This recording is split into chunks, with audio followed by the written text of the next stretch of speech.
समस्याएं तो काफ़ी आई थी और काफ़ी बहुत सारी फेस भी करी। जैसे बीमारी सबसे ज़्यादा जो होती है फैलती है, एक जिसको वायरल फीवर भी बोलते हैं। तो ये बहुत तेज़ी से फैलती है, एक डेयरी से दूसरी डेयरी, दूसरी डेयरी से तीसरी डेयरी। जी। तो ये इसको फेस करना बहुत मुश्किल हो जाता है। और एक तो इंसानों में इस चीज़ को कंट्रोल करना है फिर भी एक बहुत ईज़ी है, अच्छा, लेकिन जानवरों में इसको ये कंट्रोल करना थोड़ा समय लग जाता है। अच्छा, और अच्छा। उसमें ऐसा होता है कि कई बार जानवर बहुत ज़्यादा बिगड़ भी जाता है हमारा। हर 6 महीने में एक बार वैक्सीनेशन होता है इनका। सर आपका स्वागत है एनिमल आवाज यूट्यूब चैनल पे। सर नमस्कार। नमस्ते, जय श्री राम। जो सर हमारे दर्शक देख रहे हैं उनको अपना परिचय बताइए। हाय, मैं हूँ रोशन पटेल और ये मेरा डेयरी फार्म है जो कि जबलपुर कुशनेर में बना हुआ है। अच्छा, जी। तो सर डेयरी फार्म में आने से पहले आपने पढ़ाई लिखाई कहाँ तक की है और कैसे आप डेयरी फार्म में आए? मैंने पढ़ाई बीकॉम किया है अच्छा, और उसके बाद से फिर मैंने डेयरी में ही चालू कर दिया था। बीकॉम करने के बाद आपको अच्छी नौकरी ढूंढनी चाहिए थी, तो डेयरी में ऐसे कैसे इन्वॉल्व हो गए? नहीं, क्या कुछ एक्चुअली रीजन नौकरी रहा? करनी नहीं थी, अच्छा, अपना बिजनेस ही आगे बढ़ाना था। अच्छा। तो फिर अपन इसी बिजनेस में आ गए। तो सर ये आपका पुश्तैनी व्यवसाय है, आपने शुरू किया, कैसे क्या नहीं नहीं, इतिहास ये है? मेरे पापा जी ने चालू किया था, उनको 30 साल हो गए आज। पापा जी को आए हुए 30 साल हो गए। 30 साल डेयरी फार्म करते होते हो गया। अच्छा, तो आपने कैसे, मतलब जैसे आपने पढ़ाई लिखाई की, हाँ फिर इसके बाद आप डेयरी में आए, हाँ। तो आपको क्या समस्याएं फेस करनी पड़ी? जैसे आपका पूर्वजों का व्यवसाय था। समस्याएं तो काफ़ी आई थी और काफ़ी बहुत सारी फेस भी करी। जैसे बीमारी सबसे ज़्यादा जो होती है फैलती है, एक जिसको वायरल फीवर भी बोलते हैं। तो ये बहुत तेज़ी से फैलती है, एक डेयरी से दूसरी डेयरी, दूसरी डेयरी से तीसरी डेयरी। जी। तो ये इसको फेस करना बहुत मुश्किल हो जाता है। और एक तो इंसानों में इस चीज़ को कंट्रोल करना है फिर भी एक बहुत ईज़ी है, अच्छा, लेकिन जानवरों में इसको ये कंट्रोल करना थोड़ा समय लग जाता है। अच्छा, और अच्छा। उसमें ऐसा होता है कि कई बार जानवर बहुत ज़्यादा बिगड़ भी जाता है हमारा। हम्म। तो अब तो काफ़ी काफ़ी समस्या बहुत बहुत कम हो गई और टोटली खत्म कर दी है, क्योंकि टाइम टू टाइम वैक्सीनेशन से लेके टाइम टू टाइम उनका जो भी दवाइयाँ होती हैं। तो क्या वैक्सीनेशन करवाते हैं सर आप? वैक्सीनेशन 2-3 अभी जो 3 प्रकार की वैक्सीन है उसे एक ही बार लगती है, वो उनको हर 6 महीने में एक बार वैक्सीनेशन होता है इनका। अच्छा, हाँ। तो सर सरकारी वैक्सीन होती है या प्राइवेट नहीं से नहीं, लगवाना अपन पड़ता है? प्राइवेट करवाते हैं। आप प्राइवेट से करवाते हैं? सरकारी में जैसे 3 प्रकार की यदि बीमारी है तो वो हर एक बीमारी का अलग अलग वैक्सीन देते हैं, तो उससे फिर दूध घटता है। अच्छा, जितने बार अपन वैक्सीन लगाएंगे उसका दूध घटता है थोड़ा। तो इसलिए आप तो खुद से इसलिए लगवा अपन लेते एक हैं? बार प्राइवेट से जो आती हैं वो तीनों बीमारी का एक ही वैक्सीन होती है वो। अच्छा, वो लगभग सर कब कब लगाई जाती है? ये एक लगती है अभी ठंडी में लगेगी और एक बरसात के पहले लगती है, मतलब 6 महीने में, मतलब जून में एक लगेगी समझ लीजिए, और एक अभी दिसंबर में लगेगी, दिसंबर जनवरी में। अच्छा, जो सर आप भैंस रखती हैं वो कहाँ के रखते हैं? सब पूरा हमारे हरियाणा से आते हैं पूरे जानवर। अच्छा, हरियाणा के। हाँ। आप तो परचेजिंग करने जाते नहीं होंगे? नहीं, मैं जाता हूँ, पापा जाते हैं अच्छा, और कई बार वहां से ऑर्डर पे भी आ जाता है। अच्छा। आप हाँ। हरियाणा में कहाँ से परचेज करते हैं? हरियाणा में निर्वाणा हो गया, उचाना हो गया, जीन हो गया, रोहतक से है। ये 3-4 जगह से ही माल आता है अपना। 3-4 जगह से आता है। जी। तो सर जब भैंसे खरीदते हैं तो लगभग क्या क्या ध्यान देते हैं कि कितने दूध की होनी चाहिए, कैसी शरीर की बनावट होनी चाहिए? इतना रहता है कि 12 लीटर से प्लस होनी चाहिए दूध दूध में।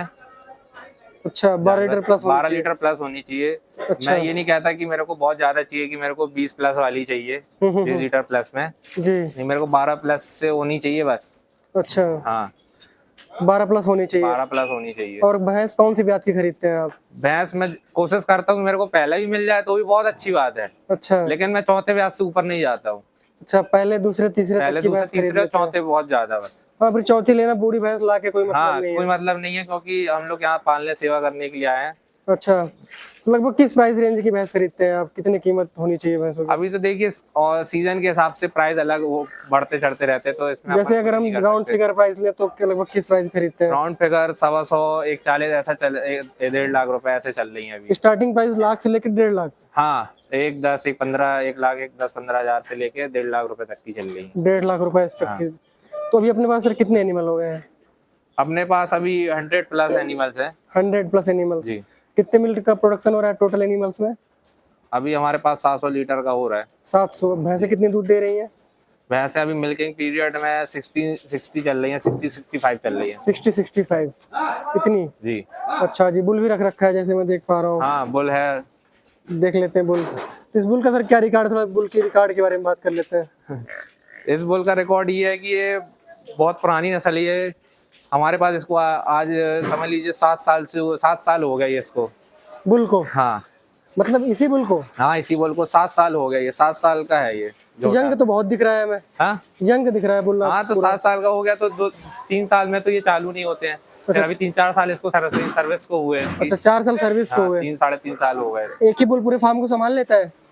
नहीं, सपोर्ट में कभी कभी आ जाते हैं, मतलब हमारे और भी छोटे छोटे रहते हैं तो वो सपोर्ट में रहते हैं कई बार, जैसे जब सीजन ज्यादा हो जाता है तो वो भी सपोर्ट करते हैं इसके साथ। तो कितने बुल रखे हैं टोटल? अभी देखिए, अभी फिलहाल में हमारे पास यही है, क्योंकि बाकी जो बुल थे मैंने सेल्स कर दिए। सेल कर दिया। हाँ। तो अभी यंग बुल की वजह से अभी रखे हैं एक ही आपने? बचा है। अच्छा, जैसे अभी मैं देख पा रहा हूँ सर, फीडिंग तैयार की जा रही है भैंसों की, तो फीड में क्या क्या खिलाते हैं पशुओं को आप? फीड में तो देखिए चुनी हो गई, मक्का हो गया और चोकर हो गई अपनी, गुड़ डलता है, सरसों तेल डलेगा इसमें और खली डलेगी, सरसों खली जो रहेगी। इसको ऐसे तैयार किया जाता और है? क्या कहते हैं, न्यूट्रिशन में जैसे जिलेटेड में जो भी चीजें रहती हैं, जिलेटेड पाउडर जो डलते हैं न्यूट्रिशन के लिए, जो जरूरी होते हैं, अच्छा तो वो भी अपन दे रहे हैं साथ में। अच्छा। हाँ, तो एक एनिमल को लगभग सर कितना फीड दे रहे हैं आप? एक एनिमल को हम 7 kg का पर डे में दे रहे हैं। अच्छा, जी। तो सर जब आप डेयरी में आए तो आपको और क्या क्या फील हुआ कि अगर जैसे इन सब बातों का ध्यान रखें तो हम कामयाब हो सकते हैं, या कुछ कैसा लगा आपको ये बिजनेस, थोड़ा उसके बारे में बताइए। सबसे मेन तो ये है कि आपको सारी मुंहमाया छोड़ के आपको सिर्फ अपने बिजनेस पे फोकस करना पड़ेगा, क्योंकि ये जानवर ये बोलते नहीं है। जी। अपन एक इंसान है कि अपन कोई समस्या है, अपने अंदर कोई भी दिक्कत या परेशानी है तो अपन उस चीज को बोल सकते हैं, लेकिन ये नहीं बोल सकते। ये नहीं बोल सकते। हाँ, तो इनको देखना पड़ता है कि वो खा नहीं रहा है कि कब पी नहीं रहा है, तो कि उसमें क्या समस्या है, कि उसको बुखार है तो अपन उसको सही कर सकते हो टाइम से। अच्छा, यदि अपन उसमें लेट करेंगे तो तुरंत मिल्क पीरियड घटा देता है उसका। ठीक बात है। इसलिए पूरे पशुओं की देखभाल करनी चाहिए। जी। अगर देखभाल कर लेते हैं तो कोई समस्या नहीं आती। नहीं। अच्छा जी। तो सर आपने क्या प्लान कर रखा है आगे का, कितनी पशु तक जाना है, क्या कुछ सोचा है आपने? अभी तो फिलहाल ऐसा कोई आगे का प्लान नहीं है अभी हमारा, अच्छा अच्छा। क्योंकि समस्या और भी रहती है, ऐसा नहीं है कि सिर्फ जानवरों को लेके समस्या आती है डेयरी में, लेबर को लेके समस्या आती है कि लेबर जैसे फेस्टिवल वगैरह में हो गया कि परेशानी बहुत ज्यादा जाती है लेबरों की। जी जी। तो लेबरों की समस्या जाती है, इसलिए हाँ। एनिमल बनाने का मन नहीं कर रहा। हाँ, इसलिए बहुत हमारा भी नहीं, काफी डेयरियों में ये हो चुका है कि आगे बढ़ाने का नहीं और घटाने का हो रहा है। रीजन लेबर क्या है समस्या, उसका? क्योंकि सबसे ज्यादा प्रॉब्लम लेबर समस्या में हो रही है। अच्छा, लेबर समस्या हो रही है। तो अभी अपने डेयरी फार्म में कितने लेबरों को रखा है आपने? अभी हमारे पास 7 वर्कर्स काम कर रहे हैं। 7 वर्कर्स टोटल डेयरी में। आप क्या क्या मैनेजमेंट कर लेते हैं? मेरा तो मेडिसिन और ये वर्करों को देखना और मैनेजमेंट जो भी रहता है कि कोई कमी चीज ना हो। अच्छा, मेरा मतलब मेन मेडिसिन का है कि मेडिसिन मेरे हाथ में है कि यहाँ जिसका भी जो भी दवाइयाँ वगैरह है तो मैं टाइम टू टाइम सब कुछ करके यहाँ देख सकूँ। अच्छा। जी। जो आपका दूध हो रहा है सर, वो कहाँ पे सेल करते हैं? मेरा दूध मौजी मिल्क प्रोडक्ट में जा रहा है, प्राइवेट लिमिटेड है जो पाउच पैकिंग करती है। अच्छा, जी। आपका दूध पाउच पैकिंग करती है? पाउच पैकिंग होता है पूरा। किस रेट से जाता है सर? वो तो क्वालिटी के हिसाब, क्वालिटी बेस में रहता है अपना। फिर भी क्वालिटी बेस के हिसाब से 60 मिल जाता है हमको। 60 प्लस भी होता है। 60 प्लस में मिल जाता है। तो प्रॉफिट हो रही है? प्रॉफिट हो रहा है तभी तो जा रहा है इतने सालों से। कितने सालों से जा रहा है वहाँ पे? मतलब ये बदलता रहता है, कभी किसी प्राइवेट लिमिटेड में गया, कभी किसी और प्राइवेट लिमिटेड में चला गया। सबका अच्छा। सेल्स मार्केट और सबके क्या कहते हैं क्वालिटी में अलग अलग फर्क रहता है कि कौन कितनी पेमेंट से भी सब चीजें रहती हैं। बिल्कुल बिल्कुल। सिर्फ अपन ये नहीं रहता है कि हाँ ये प्राइवेट लिमिटेड मतलब जाना माना है तो अपन यहाँ दे रहे हैं। सर जैसे आपने बीकॉम किया, जी। जैसे बहुत सारी कंपनियां हैं, बहुत सारे लोग जॉब कर रहे हैं, हाँ। तो आप उसको सब छोड़ करके अपने काम में लग गए, कहीं ऐसा तो फील नहीं हुआ कि यार जॉब ही कर लेते नहीं, हैं यार? अब तो नहीं होता, लेकिन हाँ जब मैं पढ़ाई करता था उस टाइम पे लगता था कि एक बार वो भी ट्राई करना चाहिए था, कि वो भी एक फील करना चाहिए। फील करना चाहिए। फील अच्छा करना चाहिए। अच्छा। फिर लेकिन नहीं हुआ, जाने नहीं मिला या फिर ऐसा जो भी रहता है, तो फिर अपन नए बिजनेस में ही चालू कर दिया। घर वालों ने बोला होगा कि शांति से ये बिजनेस करो। शांति से अपना ही बिजनेस देखो इसमें सारे तो क्या इनकम हो जाती है आपको वहां से? अच्छा था कि कैसे, मतलब थोड़ा सा मोटा मोटा अंदाजा? ठीक है, फिर भी लाखों रुपए की तो इनकम हो जाती है। वो तो क्या रहता है सबका अलग, वो टाइम टू टाइम से भी रहता है। कि कभी सेल्स के ऊपर, सब चीजें सेल्स के ऊपर नहीं, रहती हमें है। आप ये संकेत दे दीजिए जैसे वहाँ पे जॉब मिल जाती है, हाँ, जॉब से अच्छे पैसे बच रहे हैं या नहीं?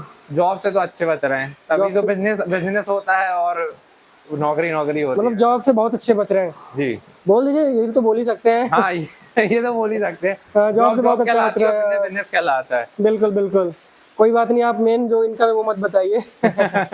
तो सर, जो नवयुवक है इस फील्ड में आना चाहते हैं तो कैसे अपना कैरियर बना सकते हैं?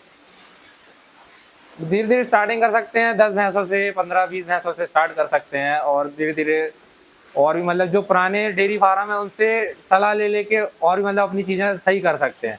अच्छा। ये उनको कोई परेशानी ना आए, जो इतने सालों से कर रहा है उनको एक्सपीरियंस है कि क्या किस टाइम पे टू क्या करना चाहिए अपन को, बिल्कुल। कि कब जानवर को कौन सी चीजें नहीं खिलानी चाहिए, कब कौन सी चीजों को खिलानी चाहिए।